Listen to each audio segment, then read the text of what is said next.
Hi everyone, it's Raina. So this video is looking at the blood worm full moon lunar eclipse in Virgo on March 14th, 2025. And I think it will be on the 14th for everyone.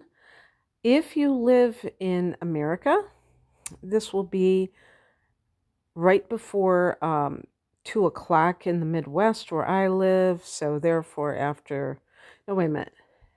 I think it said 1:59. Oh, okay, so right before midnight on the West Coast, right around midnight there, and then around 2 it's actually 1:59 a.m. Central Time, and almost 3 o'clock Eastern. And then if you're in Europe and places like that, it will be in your morning period. I mean, 9 a.m. or something like that. I think just about everyone will have it on the 14th. So, first of all, let's unpack this title a little bit. The blood moon refers to a total lunar eclipse.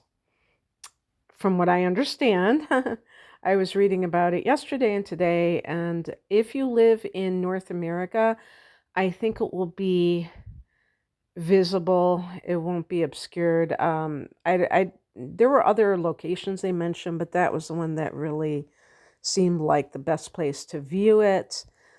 And they were even talking about almanac.com was talking about even watching it earlier on Thursday, like Thursday evening, because a lot of people are going to be asleep. It's going to be early Friday. It's not going to be during the weekend. So a lot of people are going to have to get up on Friday morning. They're not going to be just standing around looking at the eclipse, but you can at least see what's going on Thursday night. And it's supposed to be a very big moon, and it's going to have a reddish tinge. That's why they call it a blood moon. So check that out if you can, or if you remember. And the worm moon part of it has to do with the time of year when the soil is heating up because the temperatures are rising. And interestingly, it was assumed that this was connected to the earthworms, but they said on almanac.com that the Native Americans actually were referring to larvae from, what was it? Some other insect. So whatever, it still applies that the soil is warming up, and then these little creepy crawlies are going to be in the soil. So we're talking about a lunar eclipse in Virgo. Virgo in astrology rules the 6th house, which has to do with, well, first of all, Virgo is a mutable earth sign that is ruled by Mercury. So the 6th house that Virgo rules deals with health issues.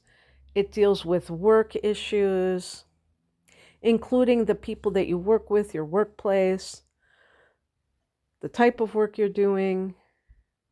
It deals with your daily routine. So if we, this type of reading is not meant to be for the individual signs. It will be at 23 degrees of Virgo. So you'll have to see in your natal chart where that falls for you. Actually, it's almost 24 degrees of Virgo. It's like 23 degrees, 56 minutes. So see where it falls in your chart, and that is the area where there could be some kind of something coming to a head. Now, that doesn't mean that it's bad. I mean, if you have this in your 10th house, this could be something, actually, for those people who are Sagittarians, this is going to fall in the 10th house. And I'm a sun in Sagittarius, but I tend to focus more on my natal chart, which is a totally different animal. But you can also, especially for career matters, you can look at the solar chart as well. And this will be falling in my 10th house. And so that could mean like a massive upgrade. It could also mean if you're at a certain age and you've been kind of clinging to your career because either it gives you a sense of identity or a sense of purpose, and yet you feel that you have done all you can do, that this can be the time where either the universe will provide an out for you in some way, but also that there is some kind of release in those matters in one way or the other. So wherever it is in your chart, it can indicate liberation from that thing. Now, if you want, if it is, let's say it's going into your 6th house, you might be like, I don't want to be liberated from my job. I have bills to pay. But it might be something where you get a promotion. It could be that you um, start to, if you're somebody who has been afraid to quit, you might do so just in a very, I would even say a sudden way, because you just are able to have that cultivate that detachment, because these are fated events, these eclipses. And don't just look to the date of the 14th, because this could actually be happening to you right now before then. If you're listening before the 14th, this could be something that is, or maybe it's already happened for you and you're trying to make sense of it.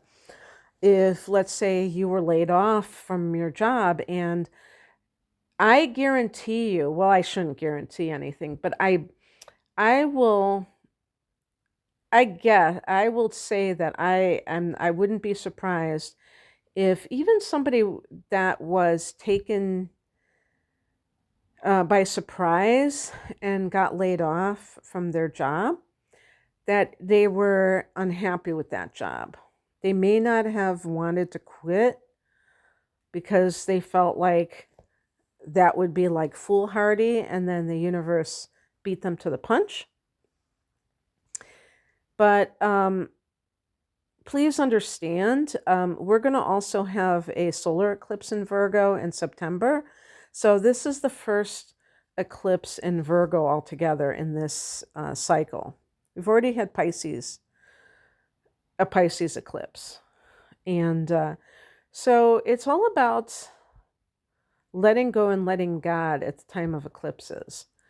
And if you have a hard time just letting go on your own, look at it as something that has to happen.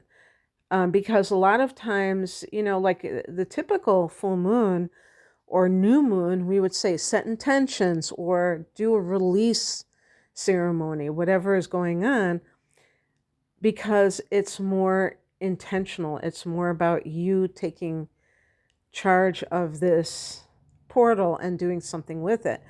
But in this case, it isn't really like that. It's kind of like this is happening regardless of whether you want to or not. So it pushes us out of our comfort zone. And having Taurus rising, I always joke and say, what's wrong with the comfort zone? But, it's not wrong, but it just is not embracing expansion, not embracing growth if you just stick to the tried and true. But anyway, this could be something that feels like it's almost like the tower moment in the tarot, where it's like something has to give. And this is like much more powerful than a typical full moon. So it does bring up this issue of maybe something just that's what makes me think of the tower in a lot of ways, because it's like something, it's like a hurricane blowing down a building that was already rickety. And you can look back in retrospect and say, well, that building, was going to be demolished anyway, but it still is a shock to the system, you know. And so anyway, we have here the axis, or the what we would call the opposition, as is true for any full moon and lunar eclipse, of the sun and moon in the same degree opposing one another.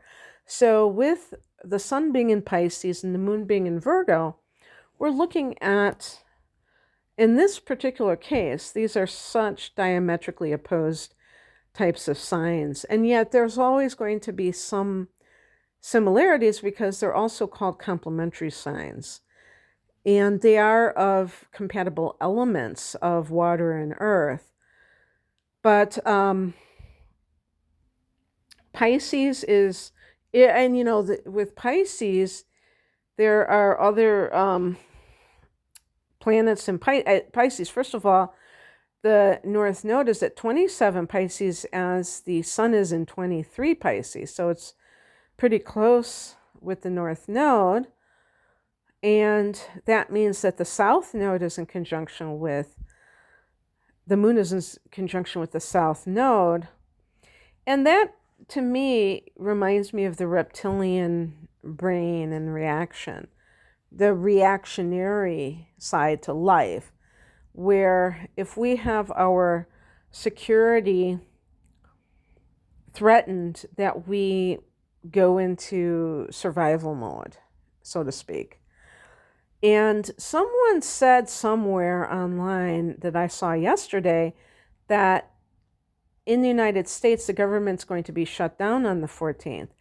And they were not tying it into the lunar eclipse, but then somebody else brought up, oh, well, that's when the lunar eclipse is occurring. So I have not corroborated that because I haven't heard that there was a date set for that. That might be some deadline that this person is assuming is not going to be met. So it would be very interesting if that were added into the mix, because that could really explain the kind of like that eclipse in Virgo, which rules this area of our daily routine, including our work and all the people that would be on hiatus, but also how it would affect a lot of other people who rely on certain services that the government wouldn't be providing. But I think, I think a lot of people know that 2025 is a pivotal year. If you ever listen to energy updates on YouTube, they're not, sometimes they make connections with astrology, but a lot of these people that we could call channelers say that they don't really know much about astrology, although I always find it kind of amusing that they seem to know plenty. But they are intuiting information or obtaining information their own way that corroborates this. And there is, we can't say for sure because it hasn't happened yet, about this disruption in our everyday life, that's something that a lot of people are anticipating. And yes, it could be that it will occur at this time. I can't say if it would be the 14th, but maybe sometime in March. But even after March, eclipse energy can be active for a couple of months after, at least. So you never know when it will manifest, but that is the potential theme, which is something to do with our daily routine.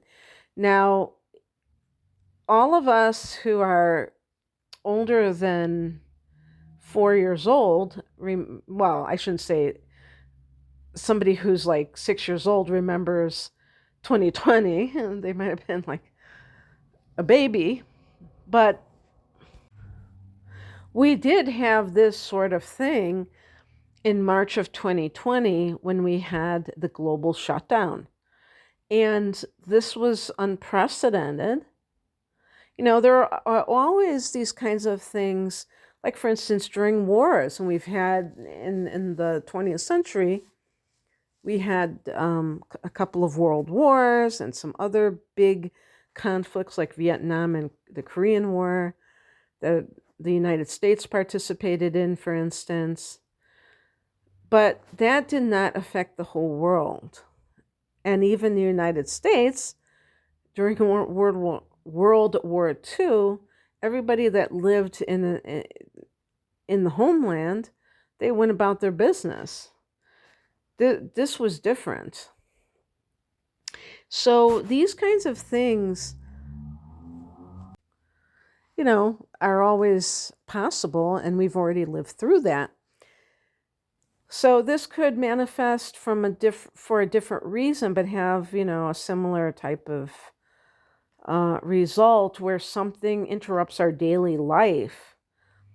But I think that one of the facets of this is also the idea of something coming out, because even just like with a regular full moon, secrets can be revealed. There's a purging type of action that is connected to full moons, and this is times 3. So you can imagine, and it could also be with disclosure. And in particular, in this case, it could be disclosure about things connected to health matters, things that we were lied to about, because we have that opposition with Pisces, and Pisces is ruled by Neptune and can be about deception. And when I look at the aspects table, I can see these conjunctions with Neptune, or actually, like the sun is in conjunction with Neptune, but the moon opposes Neptune. And then there's also a conjunction with Venus and Neptune. I think I actually was saying to myself when I was looking at some of this stuff going on, I think this is going to be very interesting for burgeoning relationships. And maybe even relationships that are full blown, I suppose. But especially some on the shaky side. First of all, Mercury is going to be in Aries, and we're going to have a square between Mercury and Mars, which is in Cancer. Now, Mars is direct now. So it's strengthening its force, but it's still in Cancer, which is a very emotional sign, and I would say emotionally demanding sign.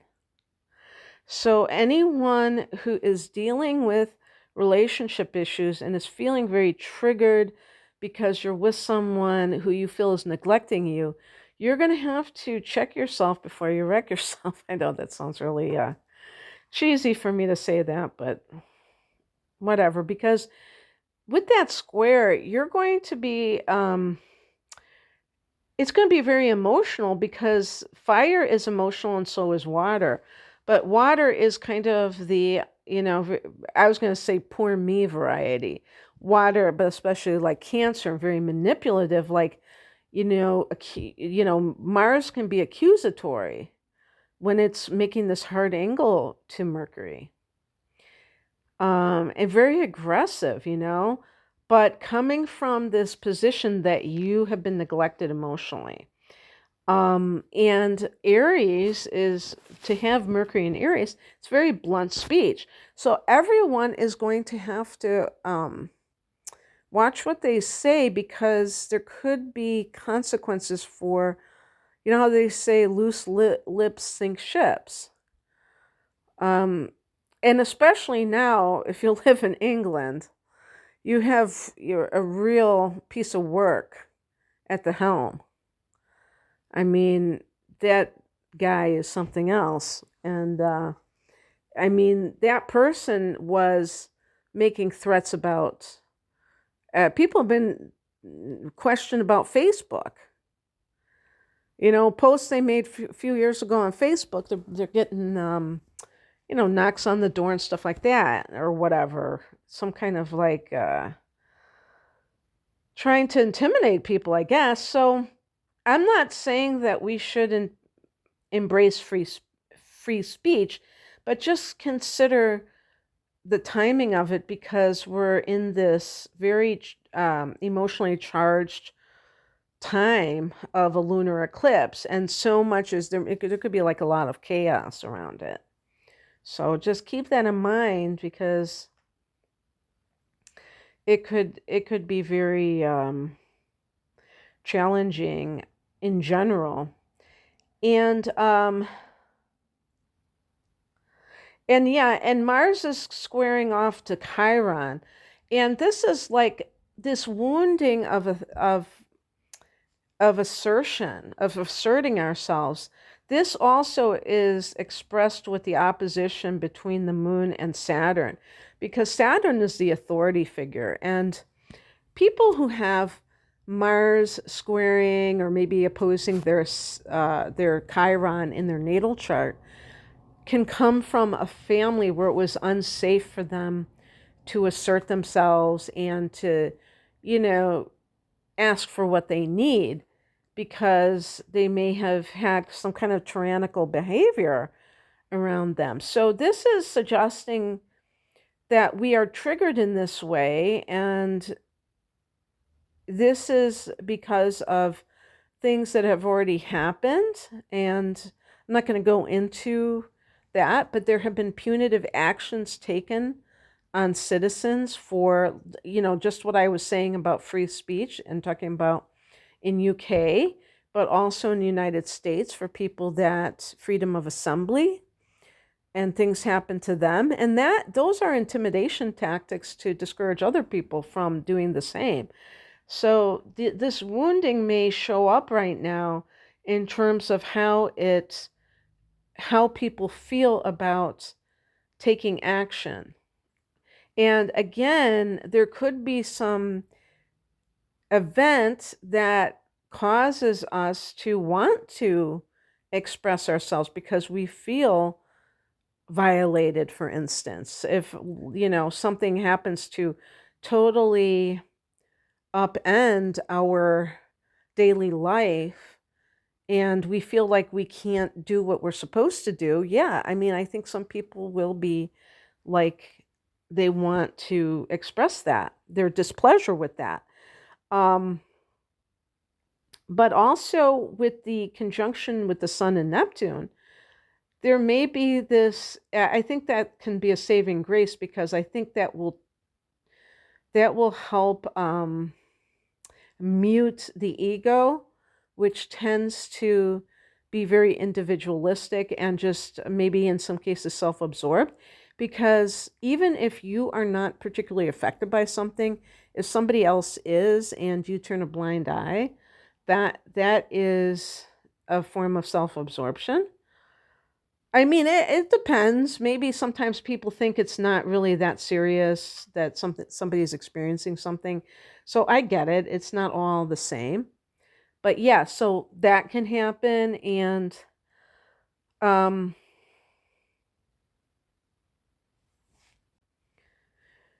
the moon opposing Neptune can be disillusionment that is projected onto something. And I would say, for instance, the government or some figurehead that you thought was going to save you, or that you thought was a good guy and turned out not to be. And, I mean, a lot of people, or I should say, some people are looking for disclosure about people in prominent positions and what they have really been up to. Could this be the time? Yeah.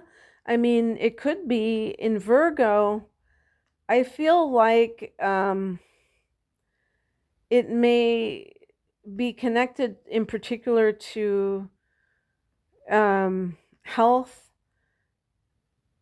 subject matter, or even like with the, like anything to do with material matters, because that is one of the things that the earth element is all about. your health, your work. I mean, I'm talking about sixth house in particular, but if you like broaden it with all the earth signs, we're talking about money and, the economy and things like that. And so when the moon opposes Neptune, there can be this sense of being jaded or disillusioned because you had this emotional investment in something and it did not pan out. This will not be 100% because there are already people that know exactly what is going on. Maybe not 100%. We're not all knowing and all seeing, but know enough to know what to expect. And so they're not going to experience disillusionment in that way. They may have to help people who are experiencing this because it can be quite a blow. And if you're one of the people who feels like you know what's going on truly and you can see beyond the veil of illusion, it may seem impossible to imagine that there are people who will be crushed by any kind of disclosure that goes against their version of reality, which is actually unreality. And but there are, and they may still not believe it. Even if you try to get them to see the light, they may not do so. And it really isn't up to us who are in the know to convince anybody. We can just be there to pick up the pieces. You know what I mean? If somebody really is confused or they're feeling like the rug has been pulled out from under them. So understand that, full moons are emotional times. This is in Virgo, so it does tend to be a little bit drier because it's an earth sign. But because we have the sun in Pisces, it's still Pisces season, so it could still be really a big deal. And luckily, with that conjunction between the sun and Mars, so we'll be adults. I'm sorry, a trine between the sun and Mars. There will be adults in the room that will be able to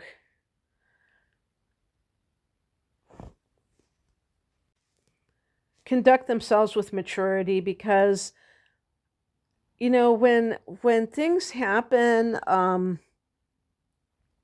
that seem so out of our control that we don't know what hit us and what to do next, there are always going to be people who are level-headed, and there are going to be people who panic or who just otherwise get very anxious.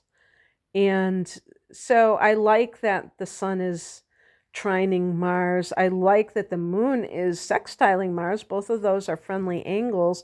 And the moon especially, it's good that it's forming a nice angle to Mars because that means that, the moon and Mars, when they come together, can indicate like how do people express their emotions as it pertains to anger in particular. How do they handle anger? Because when things come out that we didn't know about before, it can sometimes it can enrage people because they feel like they were duped, for instance. And that, some people, they can just get sad if they were tricked, but some people can get downright furious, angry, and especially if they have suffered as a result of that deception. And we are coming to the close of a 14 plus year cycle of Neptune in Pisces. I say 14 plus because Neptune will be going back into Pisces. It's going to go into Aries on March 30th and stay there for a few months and then go back into Pisces towards the end of the year into 2026. So Neptune in its own sign, it's had its great influence of maybe quickening the spiritual awakenings of many people on the planet. But by the same token, it may have increased the deception because we have been living under enormous deception. We've always lived under deception. Um, just go and watch a 1950s educational film or something like that. It's like, oh my gosh, that just seems like a complete psyops to me now. But anyway, it's always been there, but it just increased so much in the past decade and a half. So some people are more susceptible to this than others, meaning that they want to believe what was presented to them versus, reality. And so they were kind of like living in La La Land. And now this is going to be a year where the truth is coming out, and those people who are living in La La Land, they're going to have a rude awakening if they awaken at all. Some people, when the truth is presented to them, they double down on their self deception and they refuse to hear it and they just kind of tune it out. I think a lot of those people are people that grew up with trauma, and I mean, extraordinary trauma, and so that was always their protective device to try to keep themselves safe. So, yeah, I think that this is going to be a time of a lot of things maybe coming out because don't forget, Virgo is ruled by Mercury just like Gemini is. And so communication of some sort can be featured, and that sets everything off too. So if there's something that in particular that is going on that forces us to pay attention to it, then that can be the catalyst for everything that ensues.